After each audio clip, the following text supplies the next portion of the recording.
ഒരിക്കൽ ഭഗവാൻ ശ്രീകൃഷ്ണൻ രാധാദേവിയോട് തൻ്റെയും രാധാദേവിയുടെയും കളിമണ്ണിൻ്റെ പ്രതിമ ഉണ്ടാക്കി ചോദിച്ചു. ദേവി, എങ്ങനെയുണ്ട് ഞാൻ ഉണ്ടാക്കിയ പ്രതിമ? രാധാദേവി പറഞ്ഞു, നന്നായിട്ടില്ല, വീണ്ടും ഉണ്ടാക്കും.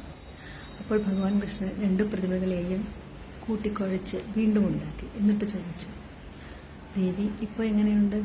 അപ്പോഴും ദേവി പറഞ്ഞു, നന്നായിട്ടില്ല. അപ്പോൾ ഭഗവാൻ വീണ്ടും കുഴക്കി, വീണ്ടും ഉണ്ടാകാൻ തുടങ്ങി.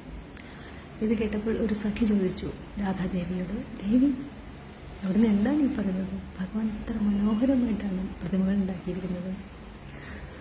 അപ്പോൾ രാധാദേവി പറഞ്ഞു, ഈ ലോകത്തിൻ്റെ സൃഷ്ടാവായിട്ടുള്ള ഭഗവാന് എൻ്റെ പ്രതിമകൾ ഉണ്ടാക്കാനാണോ ബുദ്ധിമുട്ട്? പിന്നെ നന്നായിട്ടില്ലെന്ന് പറയുമ്പോൾ ഭഗവാൻ ആ രണ്ട് പ്രതിമകളെയും കൂട്ടി യോജിപ്പിക്കും, എന്നിട്ട് വീണ്ടും ഉണ്ടാക്കും. അപ്പോൾ കൂട്ടി യോജിപ്പിക്കുമ്പോൾ ഉണ്ടാകുന്ന ആ ആനന്ദം, അത് വീണ്ടും വീണ്ടും കാണുവാനാണ് ഞാൻ ഭഗവാനോട് പറഞ്ഞത് നന്നായിട്ടില്ല എന്ന്. കാരണം രാധാകൃഷ്ണൻ രണ്ടല്ല, ഒന്നാണ്. ഒരു ആത്മാവും രണ്ട് ദേഹവും. രാധേ കൃഷ്ണ, രാധേ കൃഷ്ണ.